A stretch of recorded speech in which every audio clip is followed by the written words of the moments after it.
I want to bring in the sheriff into this conversation. Sheriff Billy Woods of Marion County is live with me now. Sheriff, congratulations to you and to the U.S. Marshals and all of the law enforcement officers who were part of this triple manhunt that ultimately yielded 3 collars in just a matter of days. I wanted to ask you a little bit about some of these extraordinary details that are just so disturbing, not the least of which is about the girl who was found in the trunk of the car. Do you have any further details about Camille Quarles and the condition in which she was found? Well, as everybody knows, and I told in the press conference, that she was in the trunk when we found her. Based on the information we were given and what we have at this time, we know that that's where she was shot. And they all were shot inside of the vehicle. And do you know how many times, Sheriff, each victim was shot and where on their bodies? They were, the victim in the trunk was shot twice, and the other 2 were each shot once, which corresponds with... Yeah, go ahead. I was going to say, which corresponds with our witness testimony on the first caller. And where on their bodies were all 3 of them shot?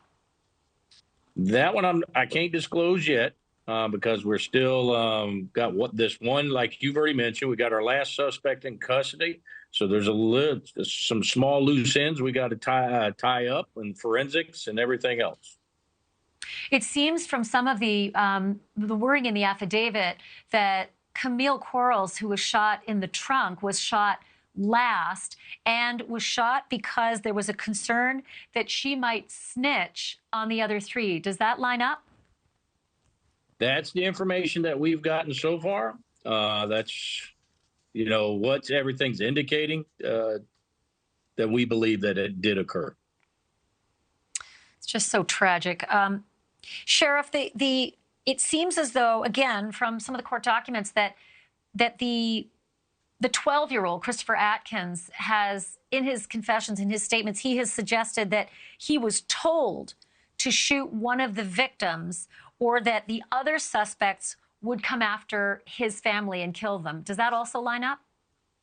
It lines up. That's correct. It does. In all of their testimonies, and I don't want to get into too much details in regards to it, but we're being painted a picture throughout this scenario based on the witnesses and our testimonies that we got so far. Everybody knows how the vehicle struck the dumpster. That's when we believed. That's all right after all 3 of them were shot. That's when we believe and we know, based off of the vehicle leaving the scene, that's when we have they all 3 participated in removing the bodies from the vehicle, at least 2 of the bodies. The first victim was dumped out, and then they fled the scene. And then at that point is when the second body, based off of what else we have, we know that all 3 attempted to get the third victim out of the vehicle, but they had difficulty, and then they end up left her in the back of the trunk.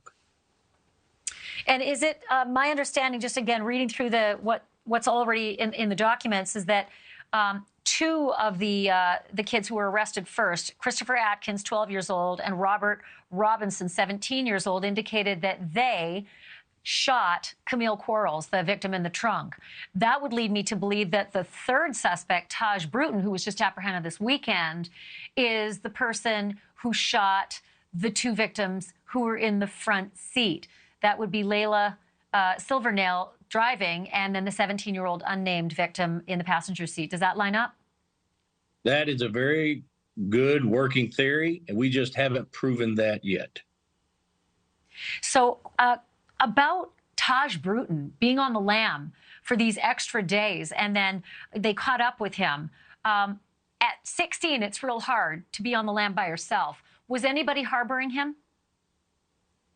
I wouldn't say that anybody was harboring. Obviously, he was with somebody, which we are talking to, trying to get more information out of them. I can't tell you if there's going to be any charges forthcoming on those individuals. Now, If I find out that they were harboring with the intent to keep them from us, I absolutely will make the charges. But part of the issue, that's outside of Marion County, and we need to work with Lake County Sheriff's Office along with the U.S. Marshal's Office in this issue as well. Thank you for watching. Go to newsnationnow.com to find NewsNation on your television provider. And don't forget to click the red subscribe button below to get more of NewsNation's fact-driven, unbiased coverage.